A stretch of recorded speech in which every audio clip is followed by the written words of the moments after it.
ಸಂಶೋಧನಾ ಕೇಂದ್ರ ಇಲ್ಲೇ ಇತ್ತು. ಹಾಗೂ 12ನೇ ಶತಮಾನದಲ್ಲಿ ಕೊನೆಗೆ ಕಳಚೂರಿಗಳನ್ನು ಹೊಯ್ಸಳರು, ಚಾಲುಕ್ಯರು, ದೇವಗಿರಿಯಾದವರು ಸೋಲಿಸಿ ಆ ಸಾಮ್ರಾಜ್ಯವನ್ನು ಸ್ವತಂತ್ರಗೊಳಿಸುತ್ತಾರೆ.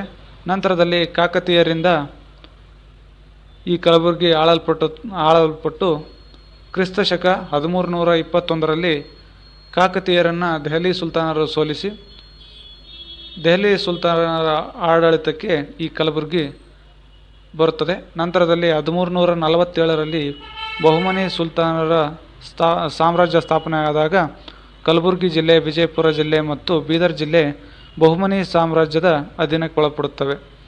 17ನೇ ಶತಮಾನದಲ್ಲಿ ಔರಂಗಜೇಬನು ಕಲಬುರಗಿಯನ್ನು ಒಂದು ಭಾಗವಾಗಿ ಮಾಡಿಕೊಳ್ತಾನೆ.